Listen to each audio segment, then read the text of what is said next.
أشهد أن لا إله إلا الله وحده لا شريك له وأشهد أن محمدا عبده ورسوله أما بعد فأعوذ بالله من الشيطان الرجيم بسم الله الرحمن الرحيم الحمد لله رب العالمين الرحمن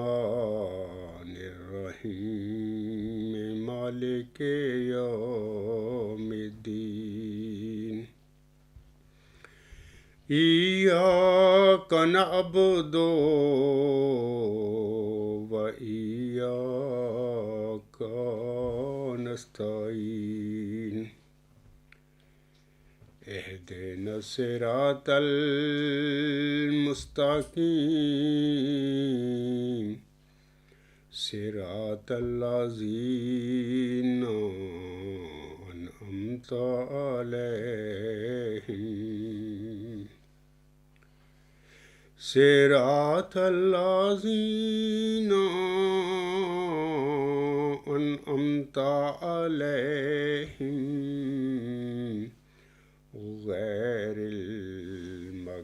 المغضوب عليهم ولا الضالين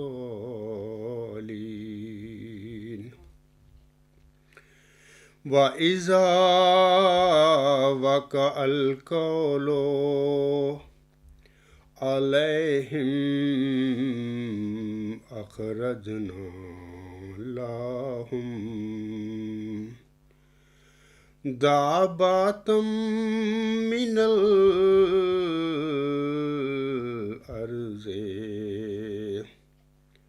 تكلمهم أن الناس كانوا بآياتنا لا يوقنون ويوم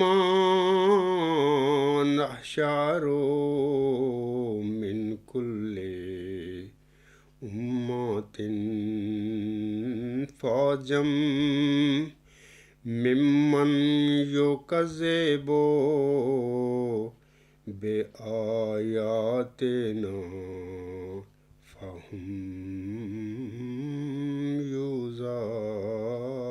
يوزعون حتى إذا جاءوك لا أكذبتم بآياتي ولم تحيطوا بها علما ماذا كنتم تعملون ووقع القول عليهم بما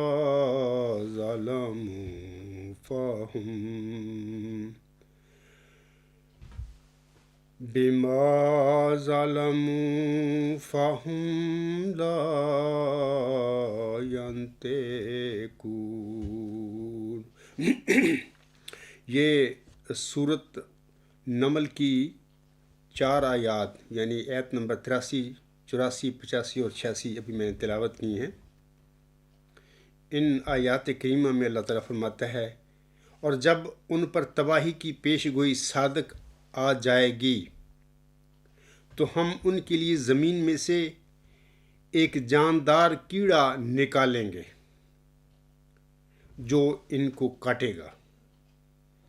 اس وجہ سے کہ یہ لوگ ہماری آیات پر یقین نہیں لاتے تھے۔ اور یاد کرو جس دن ہم ہر امت میں سے جس نے ہماری آیات کی، ہماری نشانیوں کی تکذیب کی، ایک لشکر اکٹھا کریں گے اور پھر وہ الگ الگ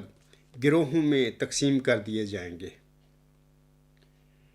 یہاں تک کہ جب وہ اللہ کے پاس آ جائیں گے وہ کہے گا، کیا تم نے میری آیات کو جھٹلا دیا تھا جب کہ تم ان کا بطور علم احاطہ نہیں کر سکے تھے؟ یا پھر اور کیا تھا جو تم کرتے رہے ہو؟ اور ان پر پیش گوئی پوری ہو جائے گی اس ظلم کی وجہ سے جو انہوں نے کیا، پس جواب میں وہ کچھ نہ بولیں گے۔ سامعین کرام، ان آیات میں اللہ تعالیٰ نے آیت نمبر 83 میں دابۃ الارض کا ذکر فرمایا ہے، جیسے کہ اللہ تعالیٰ فرماتا ہے وَإِذَا وَقَعَ الْقَوْلُ عَلَيْهِمْ أَخْرَجْنَا لَهُمْ دَابَّةً مِّنَ الْأَرْضِ تُكَلِّمُهُمْ أَنَّ النَّاسَ كَانُوا بِآيَاتِنَا لَا يُوقِنُونَ۔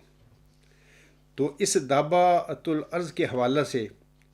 خاکسار حضور علیہ السلام یعنی حکم و عدل امام مہدی با مسیح موعود حضرت مرزا غلام احمد علیہ السلام کی 3 میں آپ لوگوں کو اقتباسات پڑھ کر سنانا چاہتا ہوں۔ آپ علیہ السلام فرماتے ہیں، آپ علیہ السلام اپنی کتاب ازالہ وہام کے صفحہ 369 پر،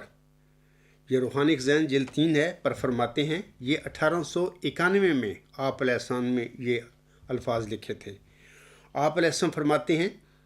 آثار القیامہ میں لکھا ہے کہ حضرت علی کرم اللہ وجہہ سے پوچھا گیا کہ لوگ گمان کرتے ہیں کہ دابۃ الارض آپ ہی ہیں، اور آپ نے جواب دیا کہ دابۃ الارض میں تو کچھ چارپایوں اور کچھ پرندوں کی بھی مشابہت ہوگی، مجھ میں وہ کہاں ہے؟ اور یہ بھی لکھا ہے کہ دابۃ الارض اسم جنس ہے جس سے ایک طائفہ مراد ہے۔ اسی طرح حضور سام اسی اپنی کتاب کے صفحات 373 پر فرماتے ہیں، آپ علیہ السلام فرماتے ہیں، دابۃ الارض یعنی وہ علماء اور واعظین جو آسمانی قوت اپنے اندر نہیں رکھتے، ابتدا سے چلے آتے ہیں، لیکن قرآن کا مطلب یہ ہے کہ آخری زمانہ میں ان کی حد سے زیادہ کثرت ہوگی، اور ان کے خروج سے مراد وہی ان کی کثرت ہے۔ اور یہ نقطہ بھی یاد رکھنے کے لائق ہے کہ جیسے ان چیزوں کے بارے میں جو آسمانی قوت اپنے اندر نہیں رکھتی اور آخری زمانہ میں پورے جوش اور طاقت کے ساتھ ظہور کریں گی، خروج کا لفظ استعمال ہوا ہے، ایسا ہی اس شخص کے بارے میں جو حدیثوں میں لکھا ہے کہ آسمانی وحی اور قوت کے ساتھ ظہور کرے گا، نزول کا لفظ استعمال کیا گیا ہے۔ ان دونوں لفظوں خروج اور نزول میں در حقیقت ایک ہی امر مد نظر رکھا گیا ہے، یعنی اس بات کا سمجھانا منظور ہے کہ یہ ساری چیزیں جو آخری زمانہ میں ظاہر ہونے والی ہیں، بے اعتبار اپنی قوت ظہور کے خروج اور نزول کی صف سے متصف کی گئی ہیں۔ جو آسمانی قوت کے ساتھ آنے والا تھا اس کو نزول کے لفظ سے یاد کیا گیا، اور جو زمینی قوت کے ساتھ نکلنے والا تھا اس کو خروج کے لفظ کے ساتھ پکارا گیا، تا نزول کے لفظ کے ساتھ آنے والے کی ایک عظمت سمجھی جائے، اور خروج کے لفظ سے ایک خفت اور حقارت ثابت ہو، اور نیز یہ بھی معلوم ہو کہ نازل خارج پر غالب ہے۔ اور جہاں تک چلہ ہوشیارپور میں نازل ہونے والے پیش گوئی جو ہے، اس میں جس نشان رحمت کی اللہ تعالیٰ نے محمدی مریم کو بشارت بخشی تھی، جس ذکی غلام کی بشارت بخشی تھی، اس کے متعلق بھی اللہ فرماتا ہے جس کا نزول بہت مبارک اور جلال الہی کے ظہور کا موجب ہوگا، اس کے لیے بھی اللہ تعالیٰ نے نزول کا لفظ اپنے الہام میں استعمال فرمایا ہے۔ اسی طرح حضرت مرزا غلام احمد علیہ السلام اپنی اسی کتاب یعنی اضالہ وہام میں کہ صفحہ 573 پر فرماتے ہیں، زمینی لوگ دابت الارض ہیں، مسیح السما نہیں ہیں۔ مسیح السما آسمان سے اترتا ہے اور اس کا خیال آسمان کو مسح کر کے آتا ہے اور روح القدس اس پر نازل ہوتا ہے۔ اس لیے وہ آسمانی روشنی ساتھ رکھتا ہے، لیکن دابت الارض کے ساتھ زمین کی غلاظتیں ہوتی ہیں، اور نیز وہ انسان کی پوری شکل نہیں رکھتا بلکہ اس کے بعض اجزاء مسخ شدہ بھی ہوتے ہیں۔ سامعین کرام، یہ جو ابھی میں نے 3 اقتباس پڑھے ہیں حکم عدل علیہ السلام کے، آپ علیہ السلام نے یہ اپنی کتاب اضالہ وہام میں 1891 میں لکھے تھے۔ سامعین کرام، حکم عدل کی تشریح اور تفسیر کے مطابق ابھی جو میں نے ان کے اقتباسات پڑھے ہیں، دابت الارض سے مراد اس وقت زمین پر یعنی اس زمانے میں حضور صلی اللہ علیہ وسلم فرما رہے ہیں، یعنی حضرت مرزا غلام احمد کے زمانے کی بات ہو رہی ہے۔ وہ فرما رہے ہیں کہ وہ مذہبی ٹولہ یا جو مخالفین تھے، دنیا دار وائزین جو تھے اس زمانے میں، ان کی بات حضور سامنے اپنے ان 3 اقتباسات میں فرمائی ہے کہ بعض مولوی ہوتے ہیں، وائز ہوتے ہیں، وہ دین کا انہوں نے ڈالا ہوا ہوتا ہے چولا اوپر، لیکن ویسے دنیا پرست ہوتے ہیں، ان کا دین سے کوئی تعلق نہیں ہوتا، دین ان کا صرف دکھاوا ہوتا ہے۔ اس زمانے کے جو مخالفین تھے مولوی اور علماء وغیرہ، حضور صاحب نے اپنے 3 اقتباسات میں ان کا ذکر فرمایا ہے۔ اب سامعین کرام، یہ جو حضور صاحب نے اپنی تشریح اور تفسیر فرمائی ہے، میں نے آپ علیہ السلام کے 3 اقتباس پڑھے ہیں، اس کے مطابق دابت الارض سے مراد اس وقت یعنی اس عاجز کے وقت میں زمین پر وہ مذہبی ٹولہ یا قدر و جماعت ہے جس نے بظاہر مذہب کا لبادہ اوڑھا ہوا ہے، لیکن در حقیقت یہ دنیا کے کیڑے ہیں جو مذہب کے بھیس میں اپنی دنیا کماتے پھر رہے ہیں۔ ان کا اول و آخر مذہب کے بھیس میں دنیا کمانا ہے۔ سامعین کرام اور اے میرے احمدی بہنوں، بھائیوں اور بزرگوں، آپ سمجھ گئے ہوں گے کہ اس وقت میں کس کی بات کر رہا ہوں، یقین کی بات کر رہا ہوں۔ یہ وہی بلائے دمشق یا بلائے قادیان کا ٹولہ ہے جو کہ حضرت مرزا غلام احمد السلام کے پیروکاروں کو چپٹی ہوئی ہے 1914 سے۔ یہ قبضہ گروپ ہے، وہ پکے دنیا دار آدمی ہیں، دنیا پرست لوگ ہیں، دنیا کماتے پھر رہے ہیں، لیکن ان لوگوں نے اپنے اوپر مذہب کا لبادہ، مذہب کا چولہ انہوں نے پہنا ہوا ہے۔ سامعین کرام اور اے احمدی بہنوں، بھائیوں اور بزرگوں، یہی دعوت الارض ہے۔ اس گروہ یا طائفہ کے متعلق آپ علیہ السلام اپنے ملفوظات میں فرماتے ہیں، آپ علیہ السلام فرماتے ہیں،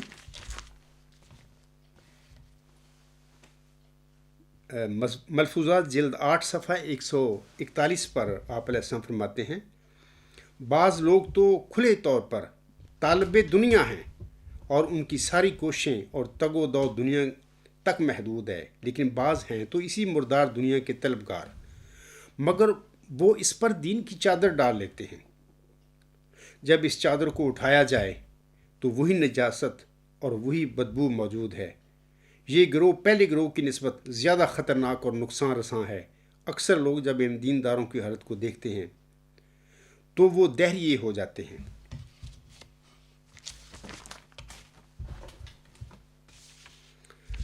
سامعین کرام، یہ تو حضور صاحب کے 1891 میں اپنی کتاب اضالہ وہام میں آپ علیہ السلام نے دعوت الارض کے متعلق یہ سب کچھ لکھا اور فرمایا تھا۔ اب اس کے بعد اسی مضمون سے متعلقہ خاکسار آپ سامعین کے آگے ایک حدیث نبی پاک صلی اللہ علیہ وسلم کی پڑھ کر سنانا چاہتا ہے، کیونکہ اس کا بھی اسی جو ہمارا مضمون جو ہے ابھی میں نے شروع کیا ہے آپ لوگوں کے آگے بیان کرنا، اسی کے ساتھ تعلق ہے۔ یہ جو حدیث ہے مسلم کتاب الفتن سے میں آپ لوگوں کے آگے پڑھوں گا۔ ان حذیفہ بن اسید الغفاری رضی اللہ عنہ قال اطلع النبی علینا ونحن نتذاکر فقال ما تذاکرون قالوا نذکر الساعة قال انها لن تقوم حتى ترون قبلها 10 آیات فذاکر الدخان والدجال والدعبات وطلوع الشمس من المغربها ونزول عیسی ابن مریم صلی اللہ علیہ وسلم ویاجوج وماجوج وثلاثۃ خسوف خسف بالمشرق وخسف بالمغرب وخسف بجزیرۃ العرب وآخر ذالک نار تخرج من الیمن تطرد الناس الی مشارہم۔ یہ جو عربی الفاظ ہیں عاصم نے جو فرمائے ہیں، ان کا ترجمہ اس طرح ہے۔ حضرت حذیفہ بن اسید الغفاری بیان کرتے ہیں کہ نبی کریم صلی اللہ علیہ وآلہ وسلم ہمارے پاس تشریف لائے، ہم باہم گفتگو میں مصروف تھے۔ آپ نے فرمایا کیا باتیں کر رہے ہو؟ ہم نے عرض کیا کہ قیامت کا ذکر کر رہے تھے۔ آپ نے فرمایا قیامت قائم نہیں ہوگی یہاں تک کہ اس سے پہلے تم 10 نشان دیکھ لو۔ آپ صلی اللہ علیہ وآلہ وسلم نے دخان، دجال، دعبہ، مغرب سے سورج کے طلوع، نزول عیسیٰ بن مریم، یاجوج ماجوج اور 3 خسوف مشرق و مغرب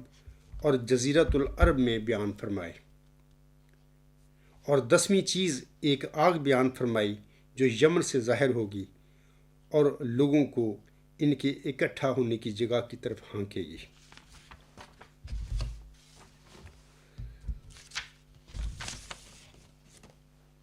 سامعین کرام، آپ نے حدیث جو ہے وہ سن لی ہے، اس کا ترجمہ بھی آپ لوگوں نے سن لیا ہے۔ تو عاصم نے 10 قیامت سے پہلے، ساعت سے پہلے 10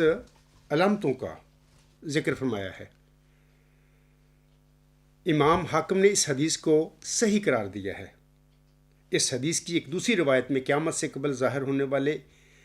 ان 9 نشانات کی ترتیب مختلف بیان کی گئی ہے۔ اس حدیث میں نزول عیسیٰ ابن مریم دراصل مرکزی نشانی ہے، اور باقی دیگر نشانیاں گویا اس کے گرد گھومتی ہیں۔ دجال کے حوالہ سے یاد رہے کہ اس کا خروج تو 9/11 کے بعد غصے کے ساتھ ہو چکا ہے، اور یہ بہت سارے ممالک اور بطور خاص مسلمان ممالک کو نیست و نابود کر چکا ہے، اور ابھی تک ہنوز یہ سلسلہ جاری ہے۔ اسی طرح یاجوج ماجوج سے بھی ترقی یافتہ مغربی اقوام مراد ہیں۔ نزول عیسیٰ ابن مریم کے بعد جن کی علمی اور مذہبی دلائل کے میدان میں انشاءاللہ تعالی شکست یقینی ہوگی۔ جہاں تک آفتاب کے مغرب سے طلوع ہونے کا معاملہ ہے، تو اس حوالہ سے یاد رہے کہ جہاں تک مادی سورج کے مغرب سے طلوع ہونے کا سوال ہے، تو یہ تو قیامت ہی ہو سکتی ہے۔ یعنی اگر اس دنیا میں یہ جو فزیکل جو مادی سورج جو مشرق سے چڑھتا ہے اور مغرب میں غروب ہوتا ہے، اگر کسی وقت الٹ ہو جائے کہ یعنی مغرب سے چڑھے اور مشرق کی طرف سفر کرے، تو وہ دن ایسا اگر آتا ہے دنیا میں، وہ تو قیامت ہوگی، کیونکہ اس قسم کے واقعہ کے ساتھ تو سارے کائنات کے جو اجرام فلکی ہیں سارے آپس میں ٹکرا جائیں گے، وہ تو قیامت کا ایک نمونہ ہوگا۔ تو لیکن حضرت صلی اللہ علیہ وسلم نے قیامت سے پہلے آفتاب کے مغرب سے طلوع ہونے کی پیشگوئی فرمائی ہے، یہ یاد رکھیں۔ یہ قیامت سے پہلے نشانیوں میں سے ایک نشانی ہے، یعنی سورج کا مغرب سے طلوع ہونا، اور اس سے یقیناً علم اور سچائی کے سورج کا مغرب سے طلوع ہونا مراد ہے۔ یہ مادی سورج کا مغرب سے طلوع ہونا مراد نہیں، جس سے دنیا میں علم و معرفت کی روشنی پھیلے گی، جیسا کہ اللہ تعالیٰ نے اپنے پیارے نبی حضرت محمد مصطفیٰ احمد مجتبیٰ صلی اللہ علیہ وآلہ وسلم سے وعدہ فرمایا ہوا ہے کہ هو الذی ارسل رسولہ بالہدی ودین الحق لیظہرہ علی الدین کلہ ولو کرہ المشرکون۔ وہی ہے جس نے اپنا رسول ہدایت اور دین حق کے ساتھ بھیجا تاکہ وہ اسے سب دینوں پر غالب کرے، خواہ مشرکوں کو یہ ناگوار ہی گزرے۔ سامعین کرام اور اے میرے احمدی بہنوں، بھائیوں اور بزرگوں، سورج کے مغرب سے طلوع ہونے سے یہی مراد ہے کہ مادی سورج کے مغرب سے طلوع ہونے کی بجائے دین اسلام کی فتح اور غلبے کا سورج یا دین مصطفیٰ یا دین اسلام کی نشاط ثانیہ کا سورج انشاءاللہ تعالی مغرب سے طلوع ہوگا، جیسا کہ حق مدل امام مہدی و مسیح موعود حضرت مرزا غلام احمد علیہ السلام مجموعہ اشتہارات جلد 2 صفحہ 304 تا 305 پر فرماتے ہیں۔ آپ علیہ السلام فرماتے ہیں، نئی زمین ہوگی اور نیا آسمان ہوگا۔ اب وہ دن آتے ہیں کہ جو سچائی کا آفتاب مغرب کی طرف سے چڑھے گا اور یورپ کو سچے خدا کا پتہ لگے گا اور بعد اس کی توبہ کا دروازہ بند ہوگا۔ یہاں پر حضور صاحب لکھتی ہیں اور یورپ کو سچے خدا کا پتہ لگے گا۔ ویسے تو یورپ مانتا ہے خدا کو، پورا ویسٹ مانتا ہے، دنیا مانتی ہے، لیکن یہاں پر یہ جو حضور صاحب فرما رہے ہیں نا کہ جو سچائی کا آفتاب مغرب کی طرف سے چڑھے گا اور یورپ کو سچے خدا کا پتہ لگے گا، یہاں پر اس عاجز کے خاکسار کے اس الہامی الہی نظریہ ورچوئس گاڈ کی طرف وہ اشارہ فرما رہے ہیں جو اس عاجز پر 10 دسمبر 1983 میں ایک مبارک سجدہ سے اٹھنے کے بعد اس عاجز پر الہام ہوا تھا، اور اللہ تعالیٰ نے اس عاجز پر ظاہر فرمایا کہ یہی اعلیٰ انتہائی ہماگیر نظریہ اور یہی ام النظریات اور یہی ختم النظریات ہے۔ انشاءاللہ تعالیٰ سورت صف کی آیت نمبر 10 میں، جس میں اللہ تعالیٰ نے اپنے پیارے نبی صلی اللہ علیہ وسلم سے دین اسلام کی فتح اور غلبے کا وعدہ فرمایا ہے، دین اسلام کی اس فتح اور غلبے کی وجہ یا موجب یہی اعلیٰ انتہائی ہماگیر نظریہ ورچوئس گاڈ انشاءاللہ تعالیٰ بننے والا ہے۔ آگے حضور صلی اللہ علیہ وسلم فرماتے ہیں، کیونکہ اب وہ دن نزدیک آتے ہیں کہ جو سچائی کا آفتاب مغرب کی طرف سے چڑھے گا اور یورپ کو سچے خدا کا پتہ لگے گا اور بعد اس کی توبہ کا دروازہ بند ہوگا، کیونکہ داخل ہونے والے بڑے زور سے داخل ہو جائیں گے اور وہی باقی رہ جائیں گے جن کے دل پر فطرت سے دروازے بند ہیں اور نور سے نہیں بلکہ تاریکی سے محبت رکھتے ہیں۔ قریب ہے کہ سب ملتیں ہلاک ہوں گی مگر اسلام، اور سب حربے ٹوٹ جائیں گے مگر اسلام کا آسمانی حربہ کہ وہ نہ ٹوٹے گا اور نہ کند ہوگا جب تک دجالیت کو پاش پاش نہ کر دے۔ وہ وقت قریب ہے کہ خدا کی سچی توحید جس کو بیابانوں کے رہنے والے اور تمام تعلیموں سے غافل بھی اپنے اندر محسوس کرتے ہیں ملکوں میں پھیلے گی۔ اس دن نہ کوئی مصنوعی کفارہ باقی رہے گا اور نہ کوئی مصنوعی خدا، اور خدا کا ایک ہی ہاتھ کفر کی سب تدبیروں کو باطل کر دے گا انشاءاللہ تعالی، لیکن نہ کسی تلوار سے اور نہ کسی بندوق سے بلکہ مستعد روحوں کو روشنی عطا کرنے سے اور پاک دلوں پر ایک نور اتارنے سے، تب یہ باتیں جو میں کہتا ہوں سمجھ میں آئیں گی۔ آج کل سامعین کرام آپ جانتے ہیں کہ کرونا وائرس جو دنیا میں تباہی پھیلاتا پھر رہا ہے، تقریباً 190 ملکوں سے زیادہ وہ داخل ہو چکا ہے، اور انسانوں کو جو بد فطرت لوگ ہیں، غلط لوگ ہیں، بت پرست ہیں یا مشرک ہیں، ان کو ہلاک کرتا پھر رہا ہے، یا ویسے مجرم لوگ ہیں۔ تو آج کل آپ سب لوگ جانتے ہیں کہ یہ وبا یا یہ جو مہلک وائرس شروع تو چین کے شہر ووہان سے ہوا ہے، لیکن آج کل اس نے اٹلی میں تباہی پھیلائی ہوئی ہے۔ پتہ ہے سب سے زیادہ آج تک وہاں پر بندے ہلاک ہو چکے ہیں۔ یاد رکھیں کہ اٹلی جو ہے، روم جو ہے، ویٹیکن، وہ تثلیث کا گڑھ ہے۔ یہ مشرک اور مجرم لوگ ہیں جنہوں نے ایک خدا کے برگزیدہ نبی اور رسول کو، ایک عاجز بندے کو خدا کا نعوذ باللہ بیٹا بنایا ہوا ہے، اور 2000 سال سے اپنا یہ دھندا دنیا کمانے کا اس عظیم نبی حضرت مسیح عیسیٰ ابن مریم علیہ السلام کے نام پر انہوں نے شروع کیا ہوا ہے، اور اس کو خدا کا بیٹا بنا کر۔ تو میں یہ سمجھتا ہوں، میرا دل گواہی دیتا ہے کہ یہ جو اٹلی پر آفت اور مصیبت اس وقت آئی ہوئی ہے، تو یہی جرم ہے ان کا تثلیث کا۔ تو انشاءاللہ تعالیٰ آپ دیکھیں گے اب آگے کیا ہوتا ہے۔ یہ تو سامعین کرام ابھی جو میں نے دعوت العرض کی باتیں